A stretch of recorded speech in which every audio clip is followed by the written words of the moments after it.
to his chair a second time. The boy looked back to the camera, lost and bewildered, and blubbered out words in Arabic, the same ones over and over. If they'd have been punches, they'd have been knockouts.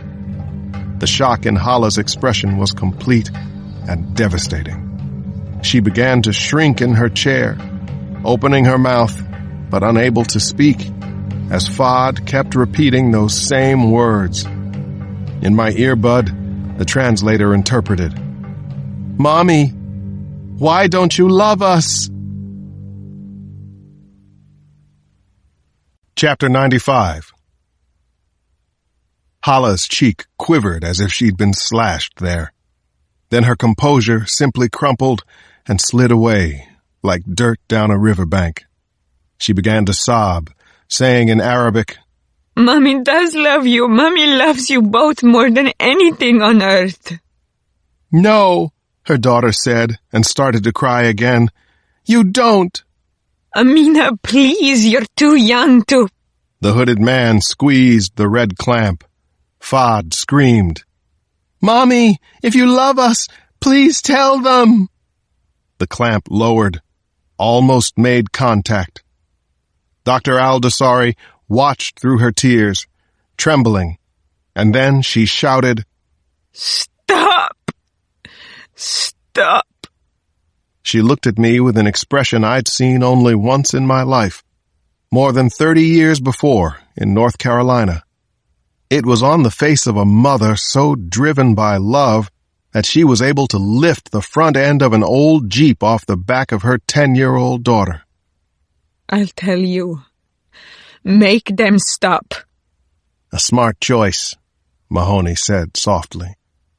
I hung my head and felt ashamed, guilty, disgusted by what I'd been party to. I thought about Henry Fowler, the man I'd coaxed out of murdering his entire family what seemed a lifetime ago, and wondered if this was what he felt when he won those lawsuits. I could see clearly how a man might develop self-hatred by doing the wrong thing to achieve the desired end.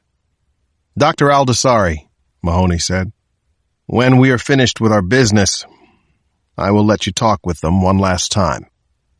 He closed the camera that showed our image, but he kept the screen up so she could watch her children being released from their bonds and going to their grandmother.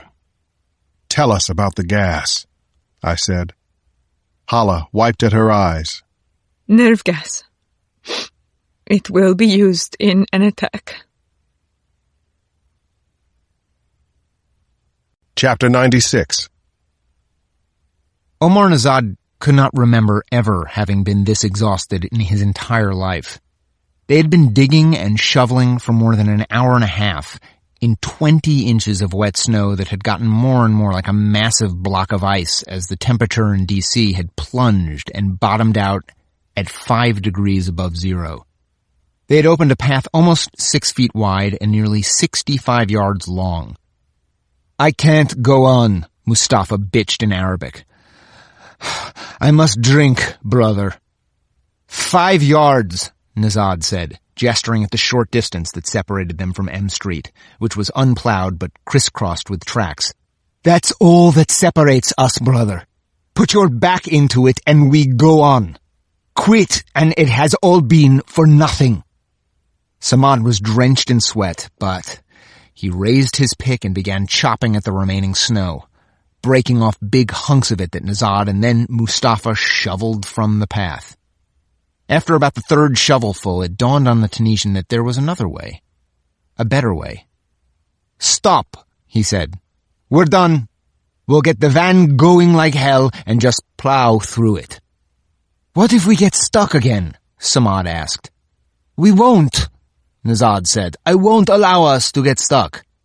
"But what if we do?" Mustafa insisted. "We'll dig it out!" Nezad yelled, wanting to brain the man with his shovel. "We'll do whatever it takes!" A minute later, they were all in the van, back where they had left it so it would not be seen from the road. The Tunisian debated whether or not to turn on his headlights, opted to go with running lights, just enough to see the way forward. He stepped gingerly on the gas. heard the dreaded whine of the tires spinning, and then the treads caught and they crept forward, first at a crawl and then faster. "Here we go," Nazad said, cocking his head to see with his good eye. "Brother, stop!" Samad cried, pointing to their left out onto M Street and the flashing red and yellow lights coming their way. Nazad slammed on the brakes and shut down the running lights. 2 snowplows struggled down their side of the street, one trailing the other, throwing all the snow in 2 lanes toward them, leaving a compacted wall of snow and ice 6 feet high and 15 feet deep. Chapter 97. "Talk, Doctor," I said. "Those men are still with Amina and Fahd." You must guarantee me that their safety will... she began. Mahoney grabbed her chin. "We guarantee you nothing until we hear what you have to say." She shook her chin free, glared at me. "Where's the nerve gas?" I demanded. "Where's it going?" Hala hesitated, glanced at the computer screen and her children with her mother. She said, It's on a train heading north. Once Hala began talking, she seemed to enjoy our reactions to an audacious scheme designed to kill thousands and instill panic once again in New York City. She said that men loyal to Al-Aila worked janitorial services at Pinkler Industries, a chemical manufacturing concern in South Carolina. The family members discovered that Pinkler had developed a radical new compound belonging to the organophosphate family of chemicals, the basis of all modern pesticides and of nerve gases, such as sarin and VX, Mahoney said, sitting forward. Hala nodded. The new compound could be processed precisely enough to eliminate a single species of insect in a field while allowing others to live. But it could also be used to create a gas far more deadly than either sarin or VX. We learned there was to be a shipment of the organophosphate, 3 barrels of it, going to a pesticide manufacturing facility in New York. We found out it would be on a train heading north on Christmas Eve, that it would pass through Union Station and end up at a freight facility on the west shore of the Hudson River. Someone loyal to our cause would see all of it transferred onto a barge bound for Manhattan. I frowned, not sure if I bought the story. Back up a second. What was your job? I stopped the train. I glanced at Mahoney, whose initial confusion gave way to understanding. All of that was just to stop the train? Yes. Where? Hala shrugged, said, Somewhere outside the first street tunnel before it goes under Capitol Hill and through Union Station to the Ivy City Yard. I knew exactly where she was talking about. As young teenagers, Samson and I had climbed the fence and went into the tunnel a couple of 100 yards before we heard a train coming at us. Wasn't that the fastest I'd ever run? Mahoney asked, So, what? You stopped the train long enough for someone to steal the barrels? She shook her head a little too quickly and said, I stopped it long enough for a PhD student in chemistry to attach a timed system that will convert the compound to nerve gas when triggered. And, I asked, who is going to trigger it? Hala shrugged. Whoever is in the van that is supposed to meet the freight barge tomorrow afternoon. Driver's name? Mahoney demanded. I don't know. I didn't need to know. It's better that way. So the van driver meets the freight barge, and then what? I asked. She smiled. He places the barrels in his van, triggers the system, puts on a gas mask, and drives around the city, letting the gas escape, starting with Wall Street, right after the markets close. I flashed on the freight train that I'd seen after Hala was caught, coming from that tunnel and heading toward the Ivy City Yard, and remembered how it had made me think that some semblance of normalcy had returned to Union Station. Actually, I'd been watching a chemical weapon pass right under everyone's nose. Chapter 98. I checked my watch. 12:31 a.m.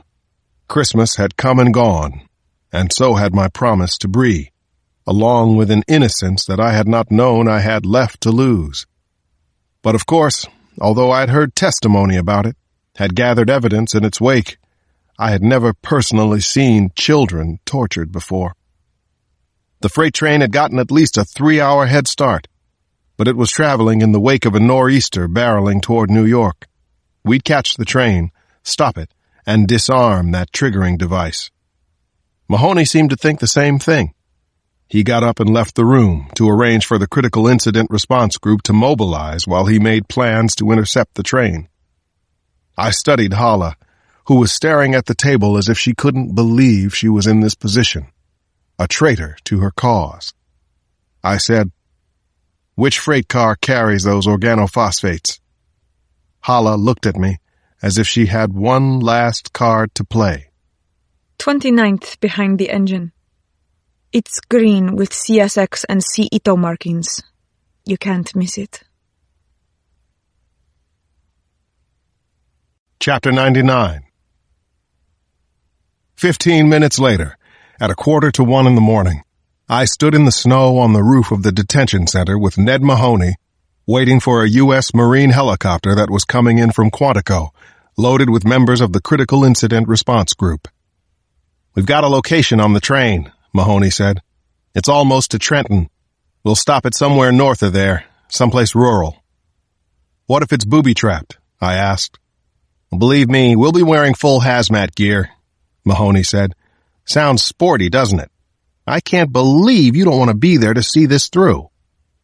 I'd known Mahoney for nearly 15 years, worked side by side with him for several of those years, had been to his home too many times to count, knew all the doings of his wife and children, and yet, right then, he seemed a stranger to me. "I didn't like what went on in that room, Ned," I said. "You think I did, Alex?" he shot back. "It's beneath us."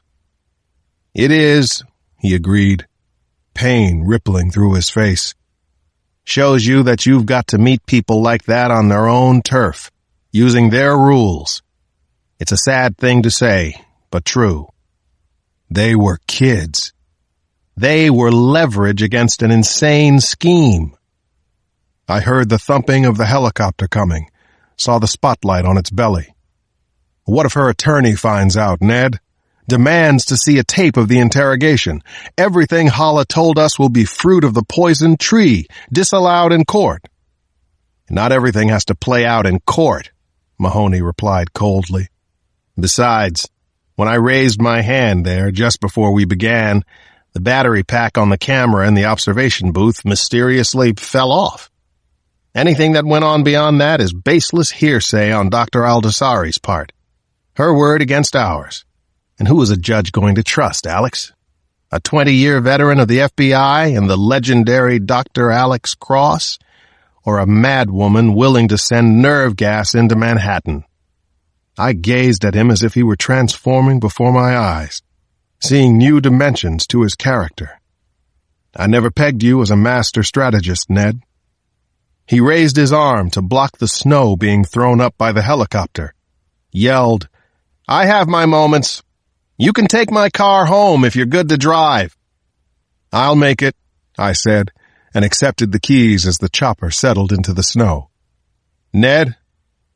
"What's that, Alex?" "Be careful," I said. "You got a lot of people to come back to." Mahoney locked gazes with me, understanding. He shook my hand. "Thanks, Alex. It means a lot." Chapter 100. I made it home at 2 in the morning on the day after Christmas. Everyone had gone to sleep, though the lights on the tree still glowed in the front window. A beacon left on for me, I guessed.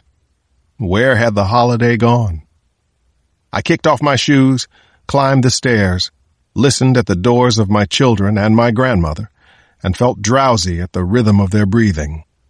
Not even Nana's gentle snoring could keep me awake. I slipped into my room, dropped my pants, and slid into bed, feeling the heat of Bree's body